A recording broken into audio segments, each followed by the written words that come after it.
Good morning, and welcome to the second day of our deliberation on everyday religion and sustainable environments in the Himalaya. I want to welcome back people who attended the conversation yesterday, and welcome to any new colleagues and friends who are coming just for today's session. And I also want to welcome all those people who are following our conversation on the via internet. Yesterday, there were over 500 hits. That means people looked at our program at different points, and over 30 or so people followed it pretty much, as if they were sitting in the room. So I want to thank all the people who are participating in this conference via internet as well. Well, today's session is again, a session that invites scholars who have been working in the region for quite some time, and they will share their work to help us better grapple with the questions that we have been dealing with as to why and what can be learned by looking at relationships, interactions, and intersections between everyday religion, sustainability, and sustainable environments, and also in the context of Himalaya. Today, I'm really honored and I'm thankful to Professor Kamaljeet Bawa, who has agreed to chair this session. He is well known to anyone who works in that part of the world. He's just briefly, he's an evolutionary ecologist, conservation biologist, and he's a distinguished professor of biology at University of Massachusetts, Boston. But many of us who work in that part of the world, we know him because of his incredible commitment to questions related to sustainable development. And one organization that, especially younger, colleagues here, students, that they should really get to know is the organization that he established called Ashoka Trust for Research in Ecology, A3. And in fact, one of the A3 person will be also sharing his work, Samuel Thomas. So this is one organization that really, in my judgment, does not just outstanding, but really inspiring work. So I would encourage people to look at their website. And if you are in the region, go and talk to some of their staff and people who are associated with the program. And again, just to remind, Professor Bawa just came out with a book, Himalaya Mountains of Life. There are a couple of copies left. All the proceeds go to A3. It's $50. People can write a check or cash. And if you don't have your checkbook, you can just simply take the book and leave your address and send the check later on to the address that we will, my colleagues will give it to you. On that note, I would like to now turn the floor to Professor Bawa.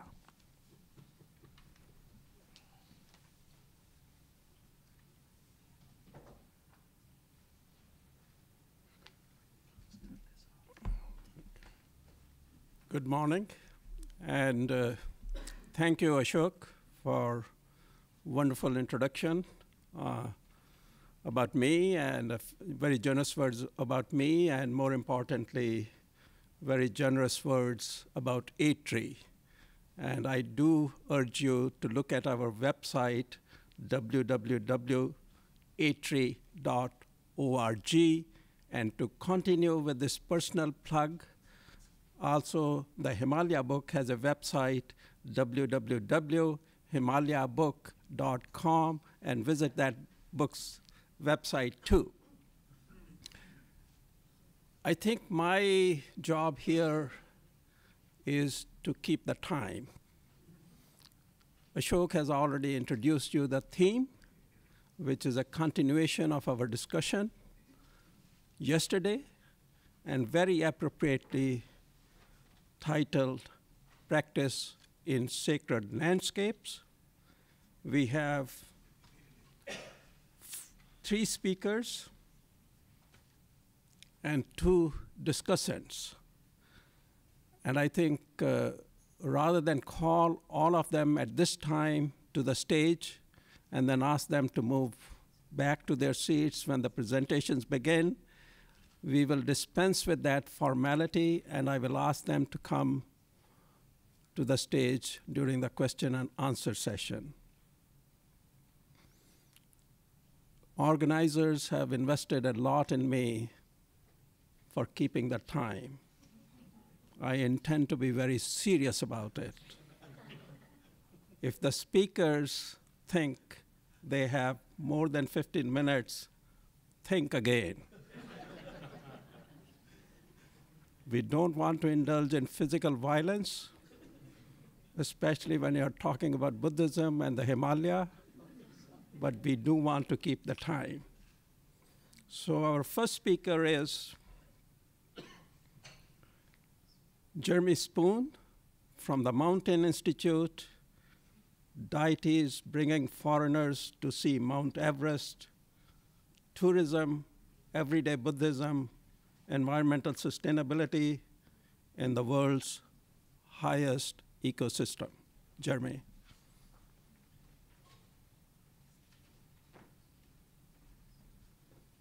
Hello, everybody. I want to say it's quite an honor to be here. Thank you for the organizers for inviting me and to share this stuff. Khumbu Sherpa, everyday Buddhist knowledge and practice, is in constant flux. The heterogeneous spiritual tradition adapts to suit everyday need. Knowledge and practice differ by individual, household, or settlement, depending on a host of factors. Sherpa place-based spiritual traditions can influence environmental ethic and resulting decisions in sustainable ways. However, their adaptation to fit contemporary circumstances may alter their utility as conservation instruments. Political and economic circumstances layered upon an extreme high mountain geography shape human-environment relationships in this global tourist destination. The Khumbu Sherpa reside in Sagarmatha National Park, established in 1976 and expanded in 2002. As of 2007, 3,000 to 4,000 Sherpa residents maintained a degree of control over the protected area, although power was centralized with the non-Sherpa chief warden under the purview of the Nepal government and supported by the police and the army. The protected area and buffer zone are populated by a variety of ethnic groups. Most non-Sherpa are seasonal laborers from other indigenous peoples who migrate to the area for work during the tourist seasons or to assist in building the tourism infrastructure during the off-season. Some also rent properties from Sherpa landowners for various businesses. Tourism drives life in Khumbu and much of the surrounding areas. Many Sherpa have lived their entire lives in the host guest theater. More than 30,000 tourists visit the area each year, a number that has been consistently on the rise since the first tourists entered the area in the 1960s. The Sherpa have served in various roles over the years in the industry, initially as guides and porters, and later as various roles as specialized mountaineering guides, lodges, and tea shop owners. They've maintained a degree of control over the tourism industry, increasing their agency in what they now consider to be their ancestral homeland. Sherpa per capita income is almost 10 times higher than the average Nepali. However, the benefits are not shared equally.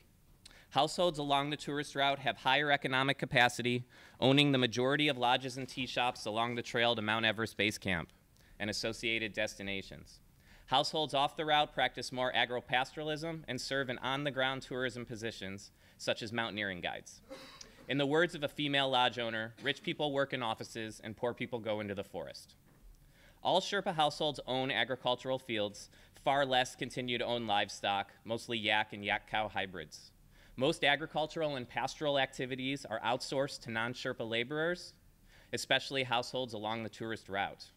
Generational differences result. In the words of a female Sherpa in her 20s, my parents just think about livestock, I think about how to make money.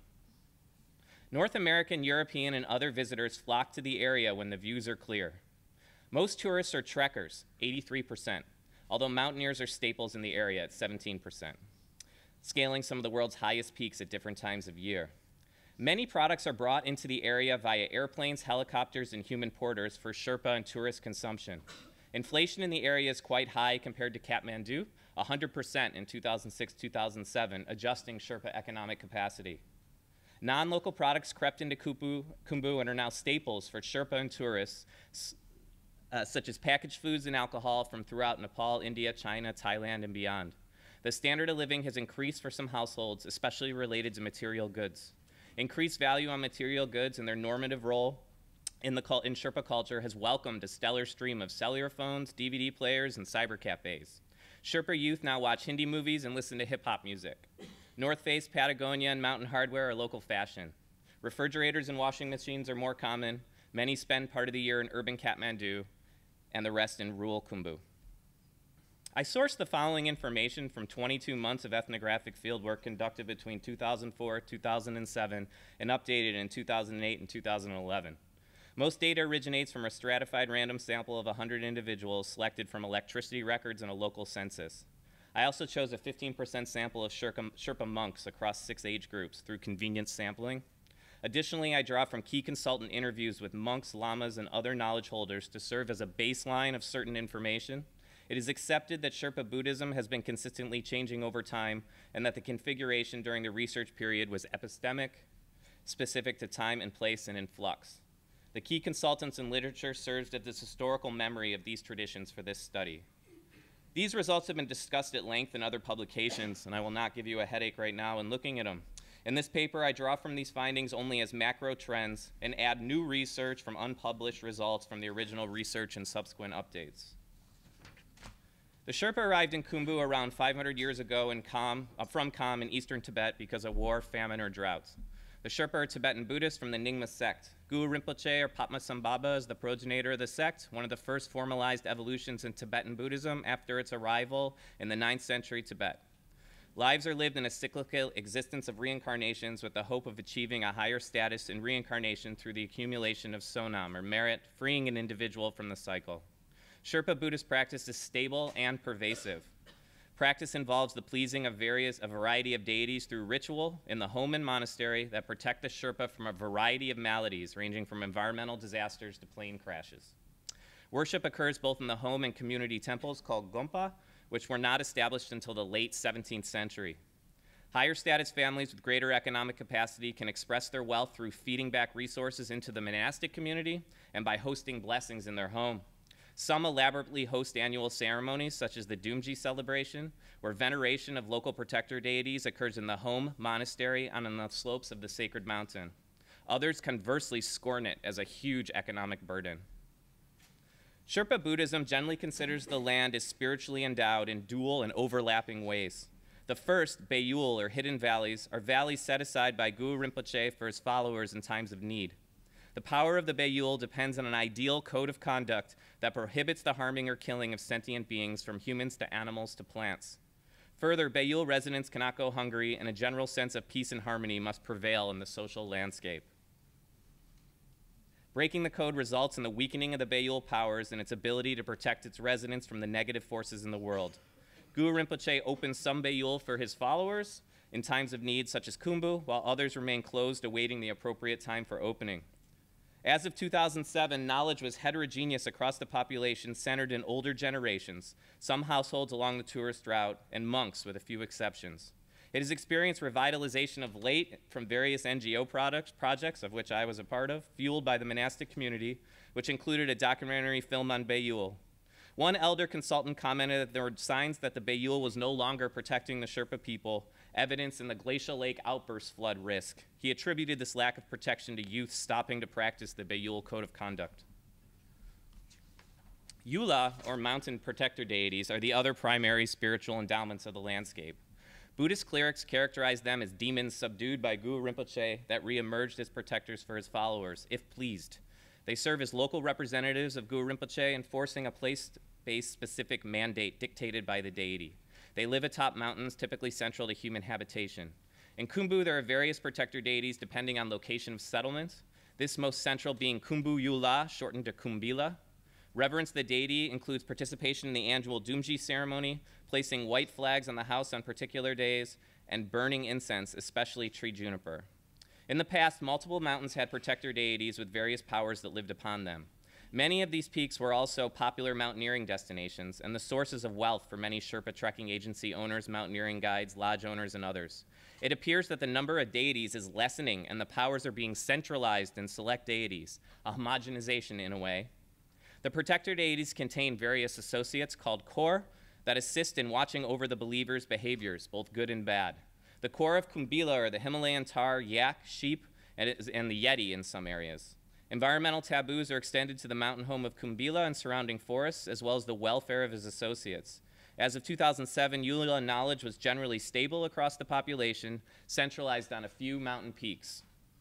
New rituals were also being created and enacted to venerate Yula, providing opportunities to increase social cohesion, showcase wealth, and build merit. This research suggests that protector deities on mountains may be more integrated into the everyday spiritual tradition across the entire population compared to the Buddhist Bayul conception of landscape, which appeared to be on the decline or only known by elders, specialists, and more subsistence-based households.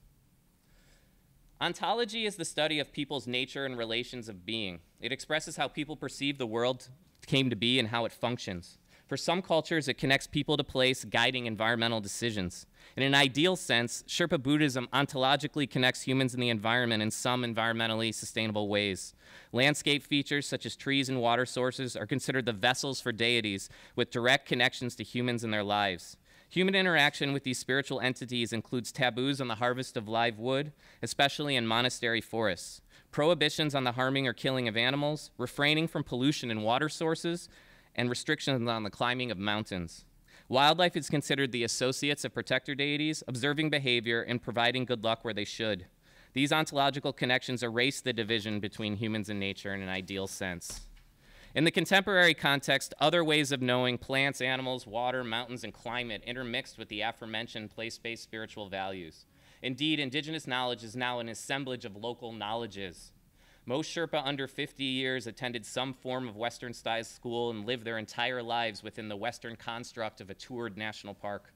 Tourists share knowledge with Sherpa tourism operators, their perspectives weighed by local perceptions of their wealth. For many in this study, Western science served as a dominant discourse associated with modernity, whereas place-based spirituality, especially the reverence of household spirits, was connected to a traditional or less developed way of knowing and interacting with the world. It was not uncommon for multiple generations in the same household to have different ontological connections with the environment. Elder individuals who often continued to herd, livestock, or farm, while younger cohorts participated more actively in the tourism industry, traveled to Kathmandu, worked abroad to send remittances, and so on. These same older age groups had more knowledge of the general spiritual character of the landscape, especially awareness of the Bayul concept and its associated code of conduct, as well as the existence of spirits in the trees and water sources. Interviews with younger individuals with varying levels of education and involvement in the tourist industry typically discussed plant and animal origins through a Western scientific lens. Local environmental education programs in schools and national park and NGO-sponsored revegetation programs focused on overstory tree species described as staving off erosion, sequestering carbon, and providing habitat for animals. Many of their responses suggested that they did not consider the entire landscape to be spiritually charged, but only select sacred places such as the mountain home of the protector deity Kumbila and associated protected forests that serve as offerings. Their connection to the landscape as a whole, and plants in particular, seemed to be weakening or severed. Deities take on powers that are necessary for people's survival at a particular point in time. These powers may be completely remade, inverted, or mixed with other ways of knowing and understanding the world, depending on human need. In the Sherpa case, powers were reconfigured over time to support the trekking and mountaineering industry. Whereas at one time all mountains were taboo to climb because of the residence of mountain deities and spirits, only specific peaks are now off limits. In the comedic words of a male Sherpa in his 50s, when asked if he thought it was okay for Sherpas to climb all mountains, he said, "Yes, if you make money, it is okay." I also thought it was fitting that the new money in Nepal after the revolution had Mount Everest on it. Some consider mountaineering peaks to be spiritually endowed. The deities need to be pleased to ensure safety in a climb. It was not uncommon for individuals to include tourism success when describing spiritual practice and its intended outcomes. An example is Jomo Mililang Samba, who lives on Mount Everest and provides Norbu, or wealth, to the Sherpa people. In the past, the goddess provided abundant grazing lands, fruitful harvests, and successful trading expeditions. Now she provides tourists that support local businesses. Some even commented that she raised herself up to be the highest mountain as a way to support the local people. Kumbila is by and large the most venerated deity, venerated in the annual Dumji ceremony. There was a perception that Sherpa mountaineers were maintaining and reinforcing the reverence of these deities because of climbing, However, this practice has been adjusted as the taboo has been lifted of climbing other mountains, and therefore the deity's powers are reconfigured to protect them while scaling their mountain home. Kumbila is most often associated with tourism success. Conversely, the powers of various spirits that live in trees, under rocks, and in water sources were on the decline. These spirits were most typically venerated in the household or settlement level and are connected to locally specific resources. Called Lu, these spirits have the power to provide both good and bad results on its owners, depending on whether it is pleased. Lu can take on human characteristics such as smart or dumb, rich or poor. They are most often venerated by women and handed down through the generations. This research found that spiritual knowledge and everyday practice associated with these spirits was on the decline, especially among the younger generations. The engagement with a shaman to remedy ailments procured by a Lu was almost non-existent compared to oral and ethnographic accounts of the past. Younger cohorts generally considered beliefs in Lu to be superstitious and associated with the older, less educated, less civilized generation. I'm going to skip ahead a little bit here. Okay. Lu spirits were considered displeased by pollution. In the past, this pollution only included biodegradable litter and human waste. This has changed with the advent of the tourism industry and the general flow of outside goods in the area. Some Lu spirits owners have adapted, such as one Kumjung household that built a protective barrier for their Lu. Research conducted in 2011 on local perceptions of non-biodegradable litter in forests near water sources did not yield information that connected plastics, glass, and human waste to displeasing Lu spirits. Rather, justifications were dominated by the beautification of villages for tourist consumption and nature conservation. Human waste has its own stinky story. The Sherpa practiced household composting for centuries. Human waste was mixed with leaf litter collected from the forest and harvested annually as fertilizer for the fields. They also collected urine to fertilize the fields. Gradually, flush toilets with septic tanks were considered a valued commodity to assume a more Western standard during the tourism season. Unfortunately, the septic tanks fill and are dumped into the locally glacially fed rivers. There is nowhere else for the waste to go. Success in tourism endeavors appeared to supersede the taboo on polluting communal water sources that contained lewd spirits in them. Deities indeed bring foreigners to see Mount Everest. The landscape appeared to be less spiritually endowed and potentially more a commodity to sell to tourists. Reverence was becoming more homogenized and centralized on specific mountain protector deities and less on the landscape as a whole or specific spirits that live in trees and water sources. The power of the deities were adapting to include contemporary circumstances.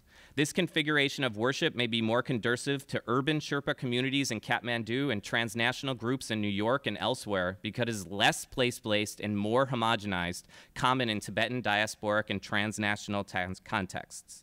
These changes will no doubt continue into the future. The deities' future powers can only be speculated. Thank you.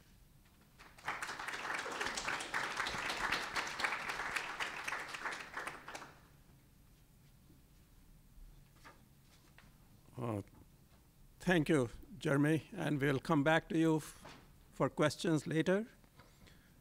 And we go ahead with the next talk, Sentience of the Earth, Eco-Buddhist Mandalizing of Dwelling Place in Amdo by Dan Smear-Gu.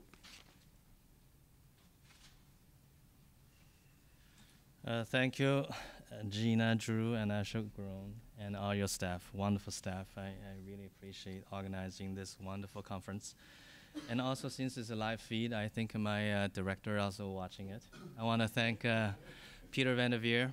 Hello. Thank you for your support. And since year 2011, we started the study of religion ecology in China, successfully completed contracting with a couple of publishers, and so we're moving forward.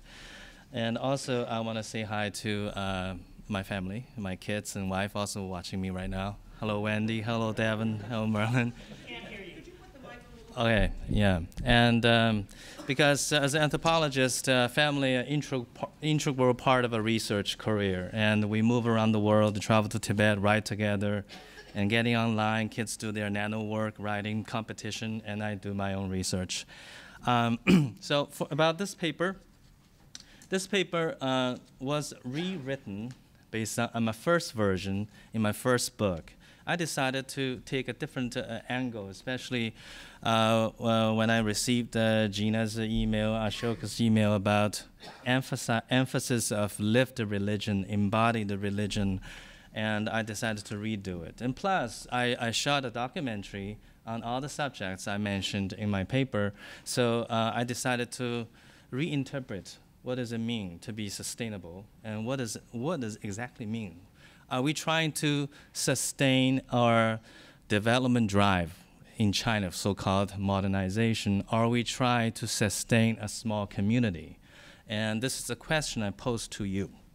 And so this paper does not intend to suggest green remedies to ease ongoing environmental crises, such as those promoted in the new era of economic growth, quote unquote, propagated in 1987 by Gro Harlem Brundtland, then chair of the World Commission on Environment and Development. Obviously, we have seen more growth than sustainability resulting from such attempts that have come to labeled as, quote unquote, greenwashing, challenging the mastership, stewardship, or caretaking roles implied in green or sustainable rescue efforts. I prefer to set my ethnographic and theoretical emphasis on identifying the implications of an intersubjective relationship between place, gods, and humans. No offense if you're atheists. I know you're religious too. But there are gods to native people. So in my ethnographic study, what I mean by intersubjective, I mean inherent psychic connectivity between gods and humans through their relationship with the earth. So in which the earth is the total medium, the ultimate medium. And I would call it the ultimate interbeing linking all life forms together. And then there is a bonded relationship between humans, gods, and the place. And I want to, where's my PowerPoint? Here. So this paper is written with an approach combining the studies of place, landscape, lived religion, and ecology. I draw from ideas and theoretical perspectives from Edward Casey and Tim Ingold, Barbara Bender, and Meredith Maguire, all these brilliant scholars and minds. I really appreciate their insights, their theoretical support to my work. And also, from you, I seek your critical perspectives on how I should or shall articulate our intimate but oftentimes unconscious relationship with the earth upon which we stand, with the air we breathe in, and with the meteorological fluxes touching our skin, going into our body through zillions of pores.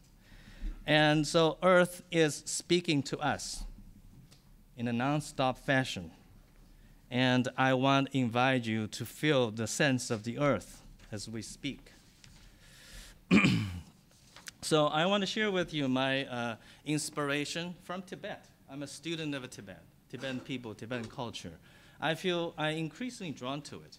I started my career as researching Chinese Buddhists going to Tibet, their pilgrimage. They're looking for masters as spiritual inspiration. But turn out, I feel their conversion to Buddhism oftentimes, not just the Buddhism, it's that piece of a land, that piece of a beautiful land. It's just I would call it earth-inspired religion, if I characterize Tibetan Buddhism. Because if you go to a monastery, you usually have a beautiful setting. So I decided to devote my time, energy, winning grants to go there, to write. I'm sorry, I talk like missionary, sorry. I don't mean to convert you, but don't you think it's exciting we're living on this earth? So I also facilitated U.S. Faculty members traveling to Tibet, seminars, etc., very organized, and tried to invite different speakers. And Professor Su Fangxiang was one of the speakers from Minzu University. After we discuss and reading assignment, and we go to Tibet. But I found majority of U.S. faculty members they disarmed their rational mind once they got there. And I invited them to visit caves, gave them half day to sitting there, regardless of religion. You can think about Jesus, you can think about anybody, but try to be in touch with the earth, especially inside of the earth, especially when you have a vista point, looking down, looking at the valley, looking at not just the radiant light from the sun, also from the ambient light, how the light bounces off between mountains. So the land has color, smell, temperature, and touches you everywhere. You get your goosebumps. Let me move forward. And then I also practicing photography and documentary making. I made my first documentary called Embrace. I will show you briefly. But the point of making documentary process to me was haptic process. And for those of you not familiar with this word, it's from Greek, which means touch or being touched. And touch is not only physical touch. Touch is also emotional touch. That you feel something happening inside of you. And you want to communicate, but you don't know how. Because it's a land. You feel it's voiceless, but you feel touched. So I touch the landscape with my lenses. And then this paper is primarily based on my filmed interview with father and son. And I want to show you a clip shortly. Here is some theoretical perspectives that I draw from different scholars. And I thought I must share with you where I stand in terms of theory, because I paid by theory. So I listed these quotes. I'm not going to read them again, but it all shows that place has its own being, and place has its own subjectivity, and place is antecedent to what we do, even in this place. So I'm going to show my short footage today.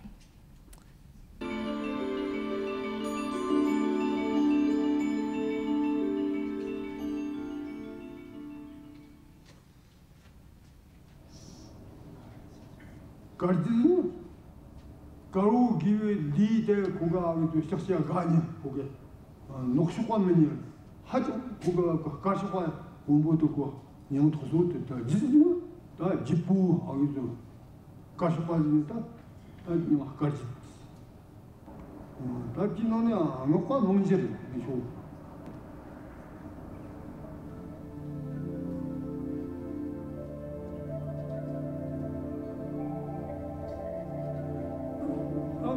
동화하고 사전적인 예배지나 그거는 너마인고 때나 그것도 남겨 밀리는 뜻이죠. 다 그거 지금 아우도이자 년생이나 그건 된소 그거 아니소 다 이제 그만한다.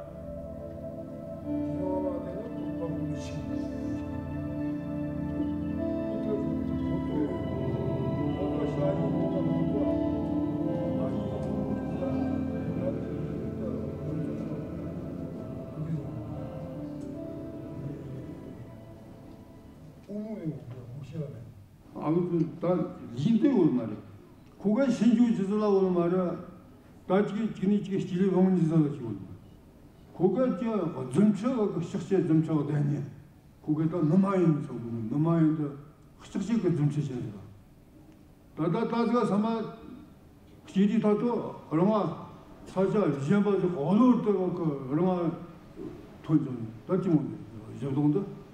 그가 그 흉 그가 제도가 나까니 뭐 가시과도 그 녹시과도 전체는 어느신이 되모나 근데 가시과 또 동화하고 라마 시즌 담바가 어디서 있는 제도도 담았다 그래 그거 저 우리 그거 제과지기 인도네 마카까니 전체사고는 전체 딱 여기 마카까니 유니켄도 고견 예 무지가 하지 이 왜냐 왜몇 이모가 신도 샥시 그거 아기도 하이그 하모 파체다 내가 또 때도 찍어댔대 그거 시청시 그 기화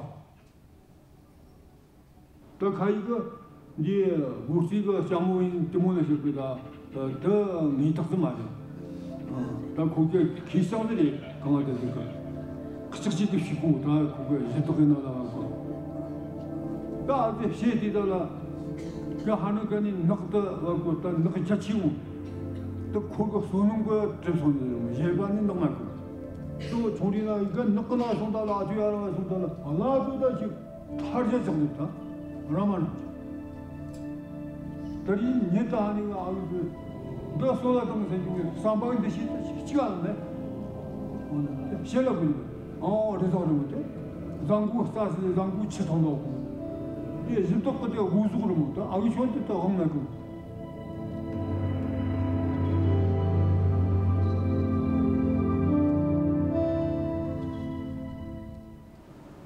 아들한테 할까니 아니 도든산 도든도 뭐 다가지는 그런 거 잡을게 계속적으로 하고 그 주고 영어 스타일이 가시는 그거가 아주 조실지 진짜 소동이가 말까지 그거가 혹시 농토는 진짜로 너무 씩씩 그거 있는 그거 농토만 영어이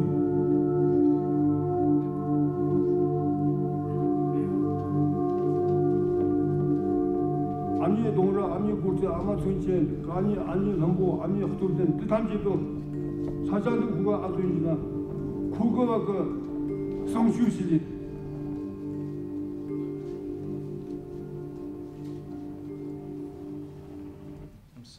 I'm sorry I have to cut it here.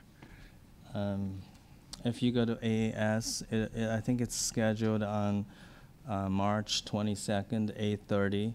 It'll be screened with the Pema Tseden's film, The Old Dog. It's also award-winning film. I want to thank my co-director, Pema Tsashi. He's not here today, but he will be here with me again toward the end of the month at Columbia for a different event. We have another project coming up. So I want to continue with my talk on the paper. Oops, sorry, too many things.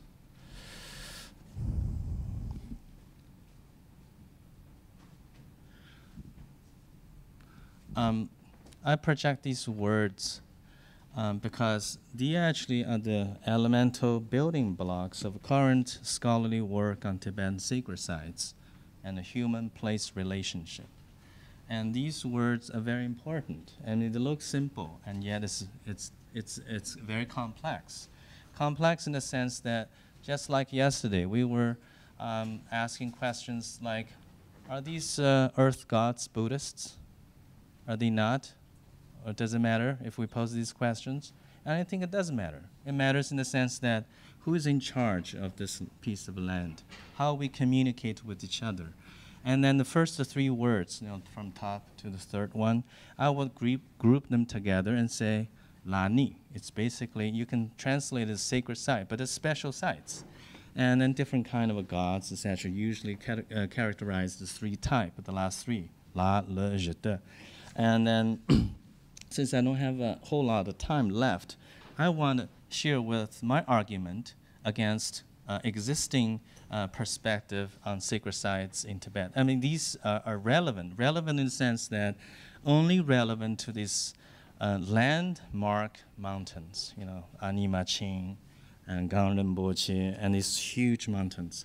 My argument is that these being studied as transcendental type of a perspective, and not so much of the horizontal communal connection with people's psyche, etc. So I actually would like to take a different route to understand what these mountains mean, especially the majority of the mountains are not that tall, not that impressive, and yet they're so critical to people nestled in the valley of these mountains. So my argument is that these mountains are not necessarily transcendental. They're function-wise. And they are rather sentient and has intimate connection with the humans and also other life forms. For instance, cave is so important. Cave in the sense for meditators, solitary retreaters, cave is the placenta of future saints, if I put that way, because earth gave you energy. And then I want to say that when I talk to cave dwellers, especially yogis, their experience of cave is that you learn the synchronization of your mind with the earth. You know, when you have mood swings, you also have aesthetic swing. The images of the landscape look different. Even affects the nutrients from the earth itself. So it's a very complex study of the earth. But I wanted my next project would be the cave aspect of earth. So this is the village. Majority of them are Ngaba. You can loosely translate it as yogis. And then the village nestled in these not relatively tall mountains, right in there. And that's why I called my film Embrace. Everything is embraced by the gods, right there, and they feel the comfort. And so another aspect of my paper is that, do humans choose the place, or the place chooses human to stay? So the relationship to me is mutual. And mutual in the sense that there is a pre-existing place. For instance, the landscape of the village. And the abbot of the monastery often say, yeah, our village is like a lotus flower. You know, the mountains are the petals, and in relation to Buddhism, it's mentalized, and that's it, no more. But to me, it's more than that, because Buddhism came relatively late, and there were other types of lifestyle, etc. And the people recognize this place. So place does talk to human. And then how do peoples communicate with earth gods? And there are rituals involved. And these are the actual actions, let's say, before the new year, etc. You offer prayers. You offer actual items to the gods, etc., incense, to please them. Because gods usually don't have bodies, but they have senses. They can sense what you send to them, the incense, etc., and also the chanting. And then to conclude my paper, my presentation here, I want to use Yifu Tuan's phrase, topophilia, the affective bond between human and place. But I would like to add gods in it, because in the Tibetan context, gods play a very important role. But are humans environmentalists there?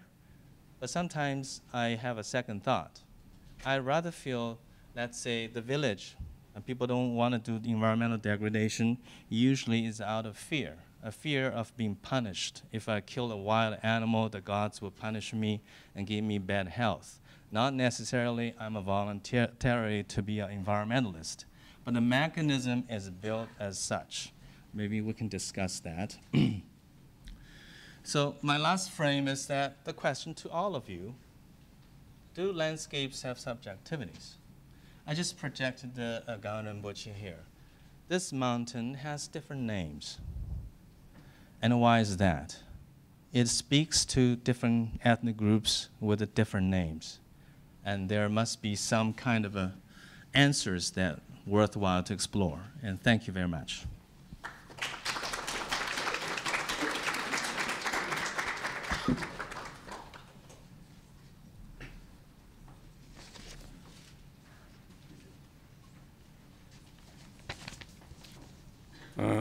Thank you, Dr. Yu, for a thoughtful and inspiring presentation.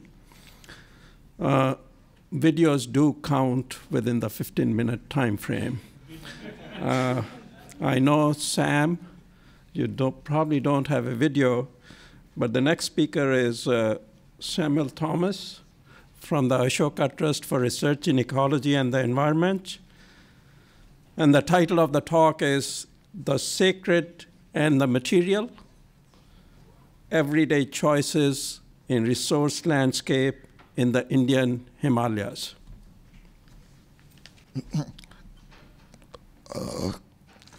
Thank you. I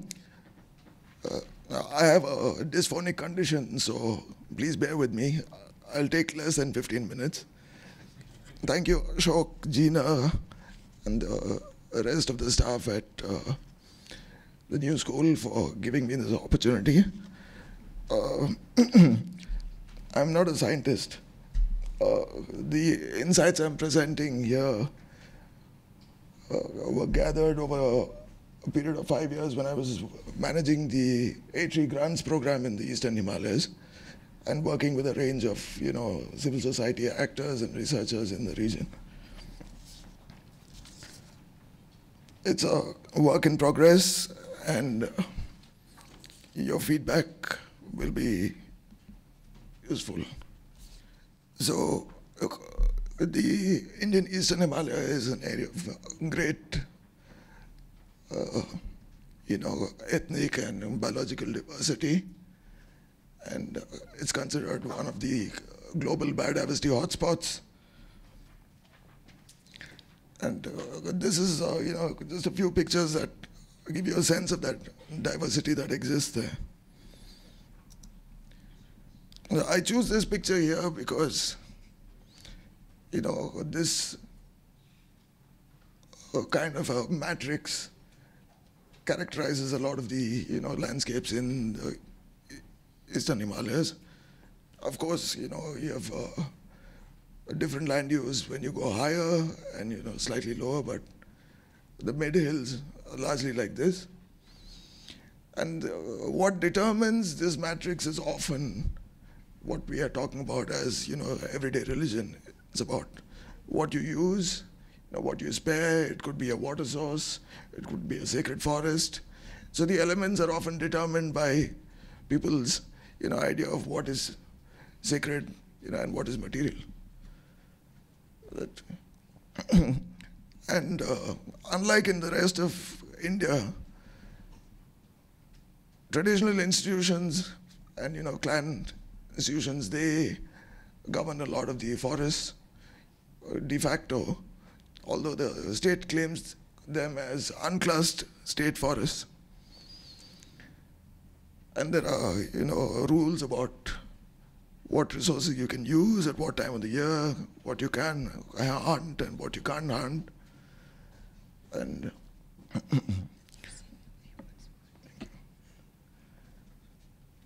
but if you read a lot of the, what the conservation folks have to say, they talk about empty forests. They talk about unsustainable hunting pressures. But that runs counter to what's actually happening in the Northeast. And in the decade between 1998 and 2008, a lot of new species have been discovered. So these are not empty forests, although they're being characterized like that.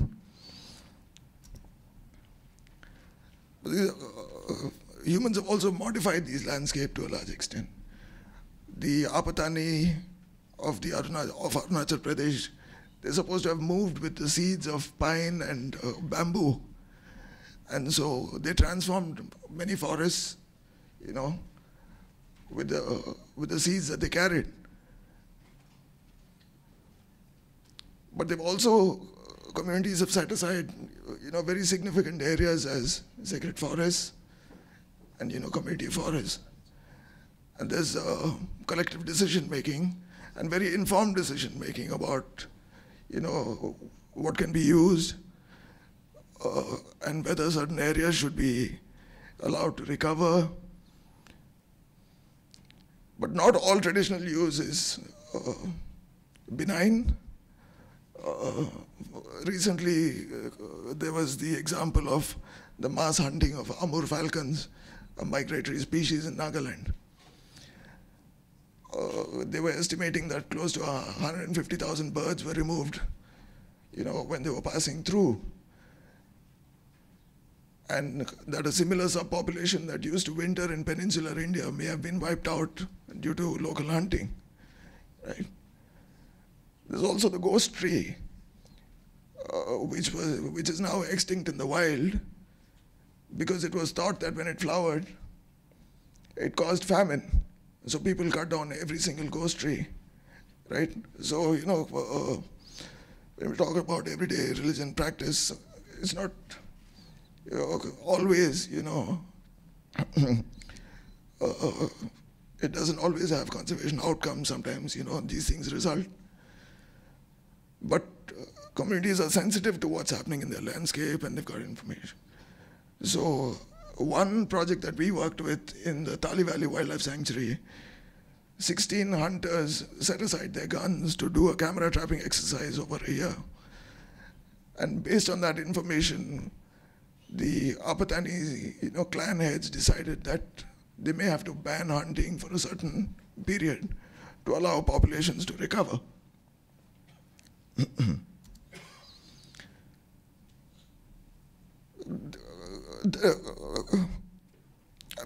There is a conflict over who controls these forests.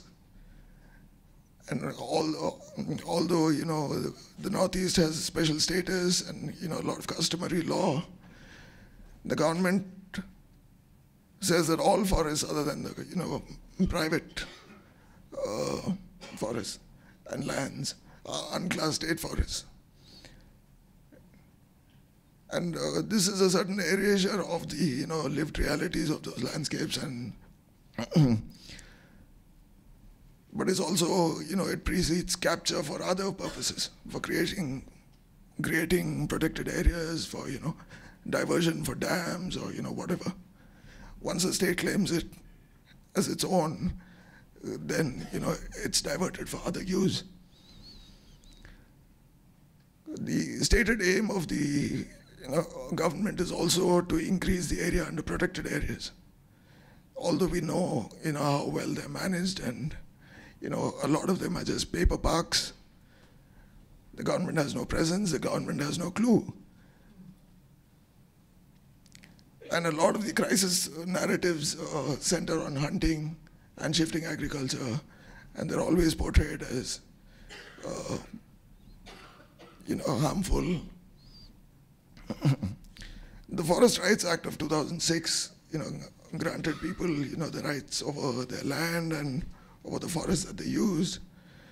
But this has also resulted in a lot of divisions and, debates in the Northeast, where a lot of community people say, we don't want to be concessionaires. These lands are ours. So, they reject the idea of the state, giving them rights, because, these rights are already theirs. There are very clear rules in most communities about,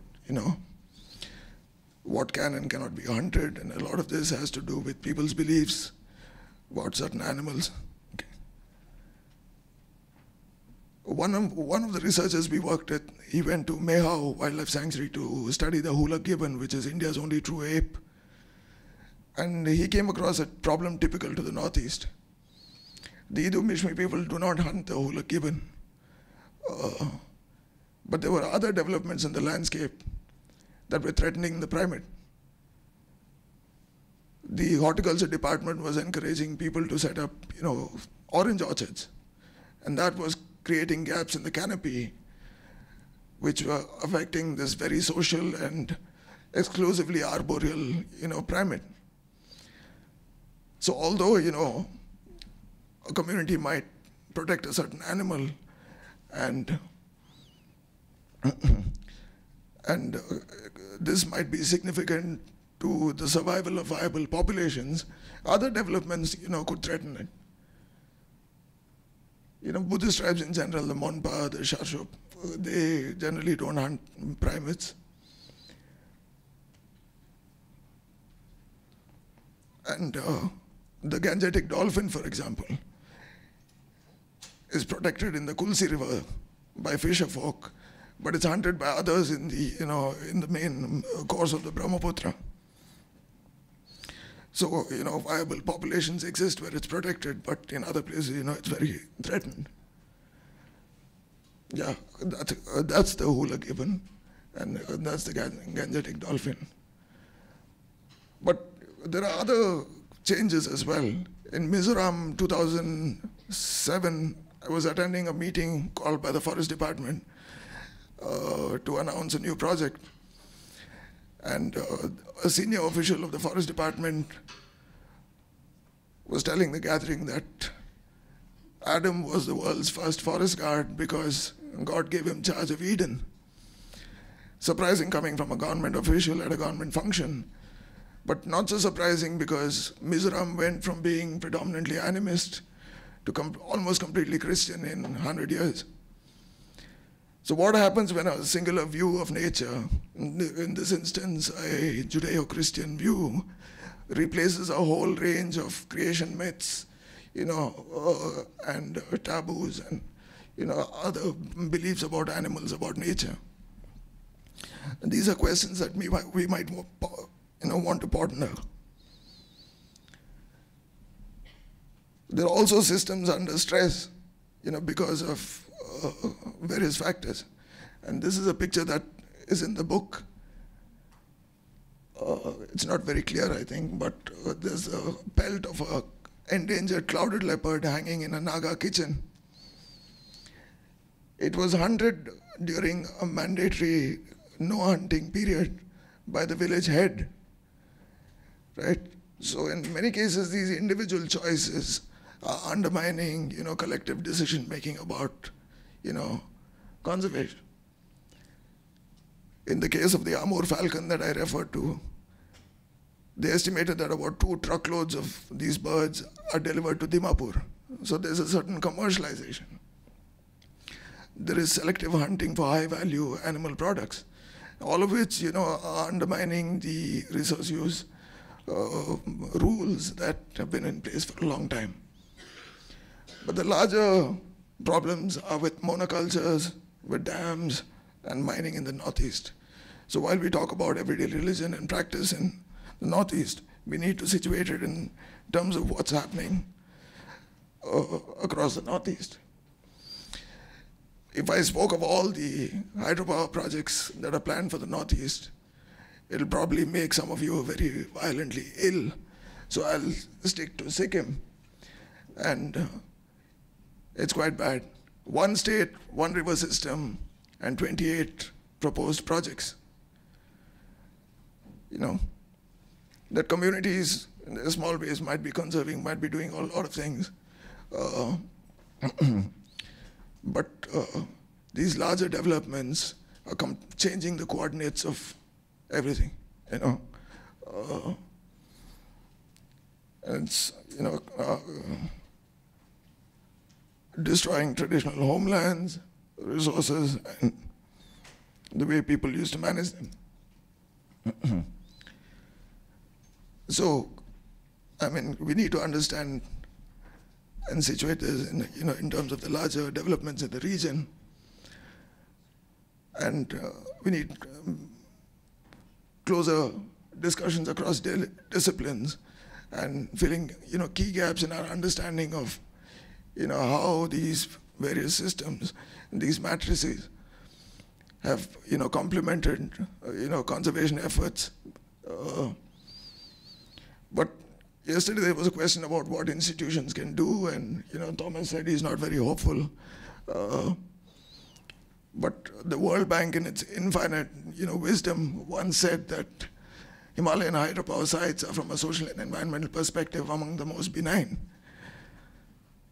We need to question statements like this. What is the basis of a statement like that?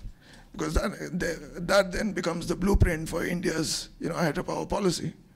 And as institutions, I think we have this role to play. We also need to, look at the challenges that traditional institutions are facing in the Northeast and how we might, through our work, through collaborative research, strengthen, their work and their role in resource management. I think that's it. Thanks.